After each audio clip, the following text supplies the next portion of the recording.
ज्या गोदावरीच्या तीरावर शेकडो वर्षांचा इतिहास शांतपणे प्रवाही वाहतो आहे, तिथेच गेल्या 6 दशकांपासून एक माणूस आपल्या लेखणीतून तो इतिहास जिवंत करतो आहे.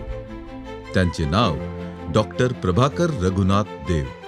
वयाच्या 88व्या वर्षीही त्यांची लेखणी थांबलेली नाही, कारण त्यांच्यासाठी इतिहास हा केवळ विषय नव्हे, तो त्यांचा श्वास आहे. मराठवाडा शिल्प, स्थापत्य, संस्कृती आणि परंपरेचे पृथ्वीवरील जणू एक जिवंत संग्रहालयच आहे. या संग्रहालयाला अर्थ देणारी काही धडपडी जीव असतात. त्यापैकी एक नाव डॉक्टर देव. 20 फेब्रुवारी 1937 औरंगाबाद येथे ज्ञानासाठी असूसलेल्या एका कुटुंबात प्रभाकर देव यांचा जन्म झाला. सेलू येथील नूतन विद्यालयातून 1955 मध्ये SSC, औरंगाबादच्या गव्हर्नमेंट कॉलेजमधून इंटर आर्ट्स आणि मग मराठवाडा विद्यापीठातून 1959 मध्ये BA, 1961 मध्ये MA पूर्ण केले. पण त्यांना तेवढे पुरेसे वाटले नाही. 1971 मध्ये त्यांनी temples of Marathwada, a study in art and architecture या विषयात PhD मिळवली आणि मराठवाड्याच्या मंदिरांच्या रहस्यांचा शोध घेण्यास सुरुवात केली. ही फक्त पदव्यांची शृंखला नव्हे, हा एक संशोधकाचा आकार घेत जाणारा प्रवास होता. 1961 साली बलभीम कॉलेज बीड येथे प्रभाकर देव इतिहासात प्राध्यापक म्हणून वर्गात उभे राहतात. विद्यार्थ्यांची नजर त्यांच्या ऊर्जेकडे खेचली जाते, कारण त्यांच्यासाठी इतिहास हा केवळ विषय नव्हता, तो एक जिवंत अनुभव होता. 1962 ते 1971 या दशकात त्यांनी मराठवाड्यातील मंदिरं, शिल्प, स्थापत्याचा व्यापक अभ्यास केला. Temples of Marathwada, a study in art and architecture हा प्रबंध नंतर जयपूरच्या पब्लिकेशन स्कीम कडून प्रकाशित झाला.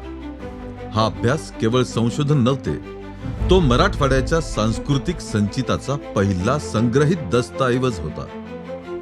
1971 पासून नांदेडच्या यशवंत महाविद्यालयात पदव्युत्तर विभागाचे ते प्रमुख झाले. येथे सुरू झाला त्यांच्या संशोधनाचा सुवर्णकाळ. त्यांच्या मार्गदर्शनाखाली 5 संशोधकांनी PhD पूर्ण केली. इतिहासाकडे पाहण्याची त्यांची दृष्टी ही तथ्यनिष्ठ, प्रामाणिक आणि मुळाशी जाणारी होती. नांदेडच्या स्वामी रामानंद तीर्थ मराठवाडा विद्यापीठाने त्यांच्यावर एक फार मोठी जबाबदारी सोपवली. हैदराबाद मुक्ती संग्रामातील स्वातंत्र्य सैनिकाच्या मौखिक नोंदी गोळा करण्याची.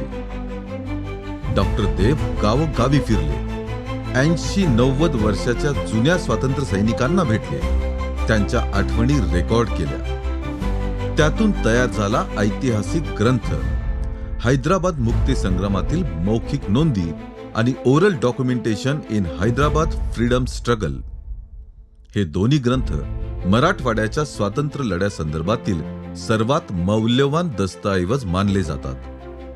आजपर्यंत डॉक्टर प्रभाकर देव यांनी 25हून अधिक पुस्तके लिहिली आहेत आणि वयाच्या 88व्या वर्षीही त्यांची लेखणी थांबलेली नाही. त्यातील काही निवडक ग्रंथ म्हणजे प्राचीन भारतीय संस्कृती, आग्नेय आशियाई राष्ट्रांचा इतिहास, आधुनिक चीन, इतिहास एक शास्त्र, इतिहासाचे तत्वज्ञान, मराठवाड्यातील शिल्प, स्थापत्य, परंपरा, टेम्पल्स ऑफ मराठवाडा या पुस्तकांचे प्रामुख्याने नावे घेता येतील.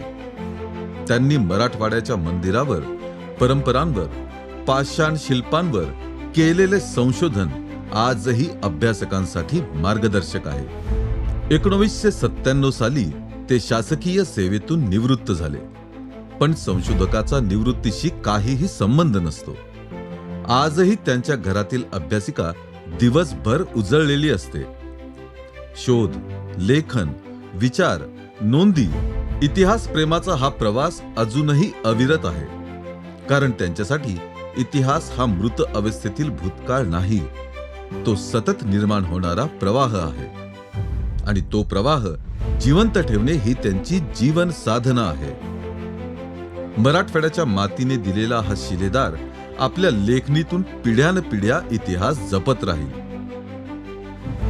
डॉक्टर प्रभाकर रघुनाथ देव म्हणजेच एक इतिहासप्रेमी शिक्षक, एक जिद्दी संशोधक, एक धीर गंभीर लेखक आणि मराठवाड्याच्या सांस्कृतिक स्मृतीचे जागरूक रक्षक. त्यांनी पेटवलेली संशोधनाची ज्योत आज अनेक विद्यार्थ्यांच्या हातात पोहोचलेली आहे आणि पुढील पिढ्यांना दिशादर्शक इतिहासाचा अभ्यास कागदावर नाही तर माणसांच्या आयुष्यात घडतो.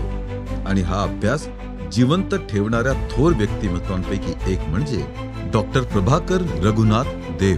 त्यांच्या कार्याला, त्यांच्या विचारांना आणि त्यांच्या इतिहास संशोधनाचा सन्मान करताना महात्मा गांधी मिशन परिवारास अत्यंत आनंद होत आहे.